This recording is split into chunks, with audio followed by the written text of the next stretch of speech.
my top investments for the rest of 2023. What is going on, you guys, and welcome back to the video. Thank you, Addy, for sponsoring today's video. We're going to talk about them later, but I'm very excited to share with you, now that we're halfway through the year, at this point, what are my top 2 investments that I would consider for the rest of 2023? And the second is a Canadian option that I know you guys are gonna love, so stick around for that. Very briefly, some housekeeping items before we get in. I woke up this morning to 10,000 followers over on Blossom. There's a link down below if you guys aren't following me there. But what a cool milestone. For those that are visiting us in Toronto next month, pumped to announce we have secured the rec room, which is gonna be absolutely epic for the one in Toronto. We are just finalizing the restaurant in Montreal. We believe it's gonna be a place called Keste. Something like that, Keste. I will keep you guys updated, but very excited to see you guys. And obviously we're in Calgary in less than a month. Of course, as always, be sure to check out the Investing Academy, which is that first link down below if you're in the market for courses and training. But let's dive on into stock number 1 today, which is Taiwan Semiconductor. It's riding the growth momentum, ticker TSM. And I don't know if you guys recall, but I did a video 6 months ago saying that this was my top stock pick of the year. Well, thus far, this one has panned out. It's up 35% year to date, which has been, I'd say, very pleasant performance here. I still think this is a good investment, and I want to talk a little bit why. In fact, if we look at Morningstar's valuation as of today, so I just drew this this morning, despite the run up and the 35% growth, they're still believing the stock is trading at a 28% discount with a price target of $140 per share. Today, they're trading at $100 per share. Simply Wall Street is a resource that I use from time to time. They have what's called a snowflake chart here, and you see this big green splat. This indicates, in particular to me, what jumps out is the strong financial health. And for example, if we were to look at, let's say, just a current ratio, right? This is in Taiwan dollars, but we can get the point. If we look at their current assets, they have double, 2 times the amount of current assets on the books, which is essentially, you know, we can look at this like cash and shorter term assets over the next 12 months. They have double that to cover their current liabilities. In fact, they even have pretty much enough cash on hand to cover even non-current liabilities, but a very healthy company from a financial health perspective. Reminder for those not familiar with Taiwan Semiconductors, this is of course the largest global chip producer in the world. They play such a critical part of literally our daily lives and all of the gadgets and whatnot that we use. We couldn't do without them. They're a huge supplier of the biggest companies in the world. And if we were to look over to the growth metrics, I mean, they are firing on all cylinders, okay? So whether we're looking at revenue here, whether we're looking at operating income, cash flow, 3 big ones that I tend to look at, I believe this is one of the strongest growth charts you'll come across, and I do believe this is one of the best businesses in the world. Now, it comes with its risk, obviously the geopolitical risk, and I would highly encourage you, I'm not going to get it too deep into it in this video because I kind of gave a whole spiel on it on that previous video where I went all in depth into Taiwan Semiconductor, about a 20-minute video talking about my stance on the geopolitical risk. But if it is something you can stomach, my overall stance is that these fears and the stuff that we see in the news and media is very much overblown, and it's very much dramatized. That's not the word I was looking for, but it's it's enhanced to provoke fear and panic, and essentially paint a certain narrative of Taiwan and Asia. Don't get me wrong, I do believe that at some point in the future, there will be an invasion, there will be a takeover, if you will, from China of Taiwan. I genuinely believe that. It's a very valuable asset over in Asia, and I think China recognizes that, and obviously you make your own decisions, but I do think that for the time being, a lot of it is overblown. Like I said, I did a long spiel on that in the previous video, which I'd encourage you to watch. I'm not going to just repeat myself, but if you can stomach this risk, and if it's part of your risk profile, you want to kind of ride this momentum, like I said, I do think that this stock is still looking attractive. And of course, if it puts your mind at ease, they are expanding their operations over to the US. They're building a massive plant in Arizona, multi-billion-dollar project. And unlike our next pick, which is going to be more of a play where we're looking at a beaten down stock, this is a stock that is doing well and essentially buying in and riding this growth wave. Obviously, we've seen how well, the NVIDIAs of the world have performed, up 200% year to date.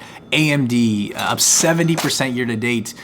this momentum, if it carries through to the end of the year, like I wouldn't be buying Nvidia at these levels, up 200% year to date, or even AMD up 70%, but TSM up 35, that sounds modest in comparison. And again, it still, in my opinion, does look undervalued.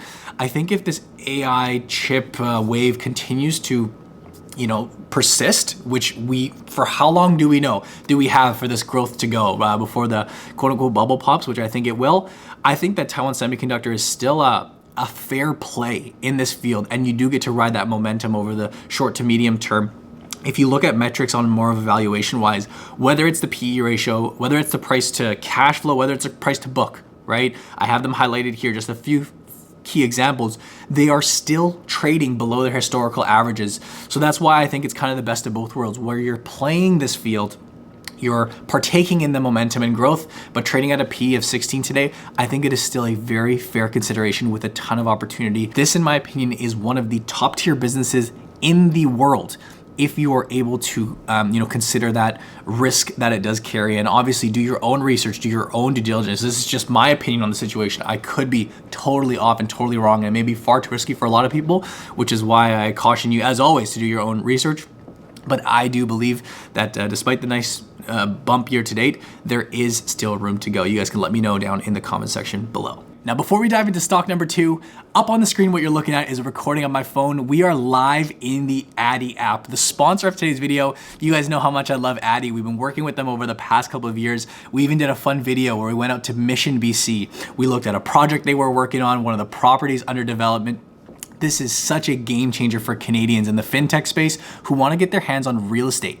I know on the channel, Mark and I are always talking about stock market content, but a very common question we have is, well, what about real estate? And Addy allows you to invest marginal dollar amounts. You don't need massive dollar figures to go buy down payments and save for years and years and years.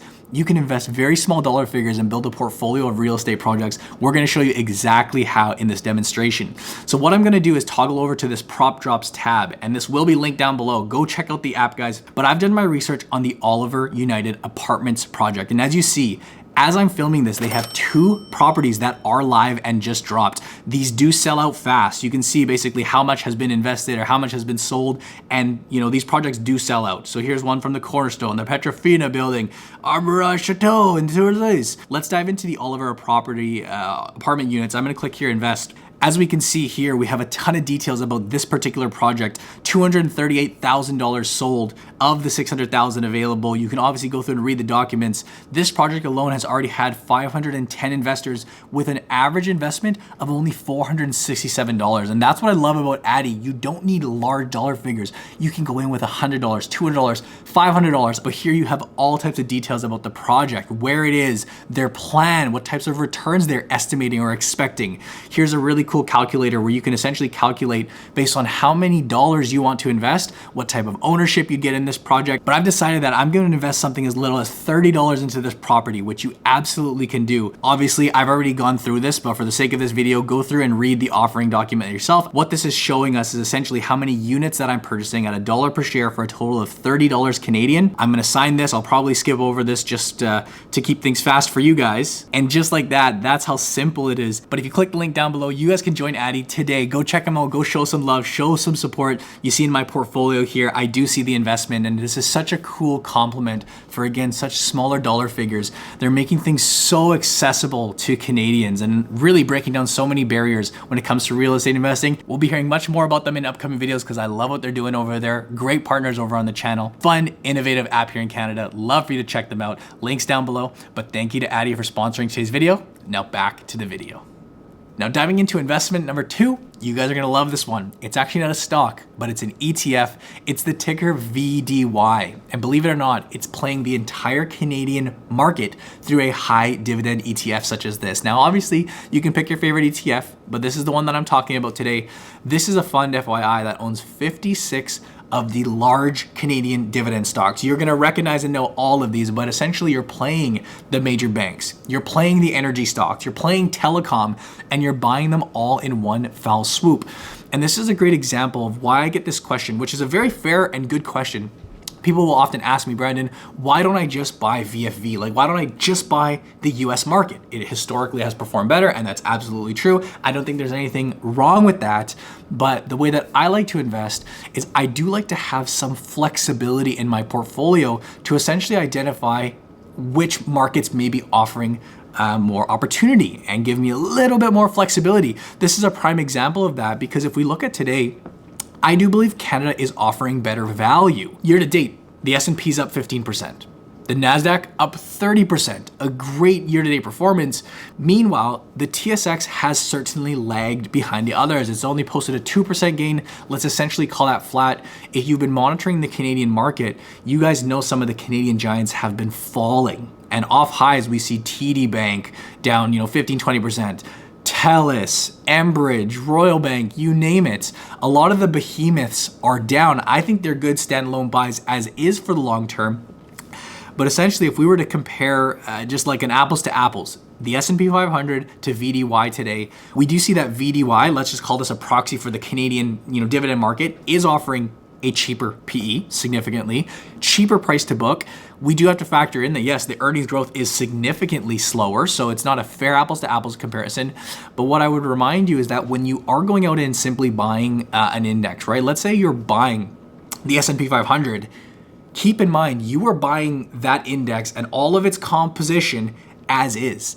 And we know that certain stocks in the US market have gone ballistic over this year, right? Meta, Tesla, the FANG stocks, Nvidia. I mean, these stocks have done very, very, very well. And essentially, when you're buying the S&P 500, you're buying a big portion of those stocks and you're buying them at highs. Again, not to say that anything's wrong with that, because if it's part of your strategy to just do that month after month or week after week, history shows you're going to do quite well. But as a slightly more active investor, I look at the Canadian market and I see more opportunity there. And essentially, by playing a pick such as VDY, you are getting a more concentrated play on a beaten down, I say beaten down, but a more beaten down area. And I think that we may see a rebound here, more so than the US market. I would say keep in mind that with a fund like this, these distributions are obviously monthly as well. I know a lot of you guys do like the monthly cash flow, so you're pulling in a tremendous yield and getting that on a monthly basis. And I believe just looking at a slightly better market. And hey, what's to say you don't buy both? But certainly if I'm looking at this point in the year and looking beyond, I personally like the individual additions of these falling giants, the TDs, the TELUSs, etc. Why not play this as a whole? Essentially play the broader field here and pull in some nice dividends along the way with a fund like VDY. This is more of a macro decision, more of a high level play, but one that I think will be poised for a very good end of the year. That's just my opinion. I can keep it simple and short, but what do you guys think about that? What do you guys think about the selection of both of my picks today? I tried to throw in a mix, one more growth focused and obviously US, actually international focused when you look at what they do. And then one, of course, right here in our home in Canada, because I know you guys love that so much. You can let me know down in the comment section below what you think. As always, of course, do your own research and due diligence. I'm just sharing with you guys a couple investments that I'm personally liking. You don't have to agree. In fact, you can leave a comment if you strongly disagree or share what you guys think is a good investment at this point for the remainder of the year. If you enjoyed today's video, as always, drop a quick thumbs up. Make sure you're subscribed. Check out the Investing Academy if you're in the market for courses and training for Canadians. But as always, I thank you guys for watching. I hope you enjoyed, and I'll see you in the next video.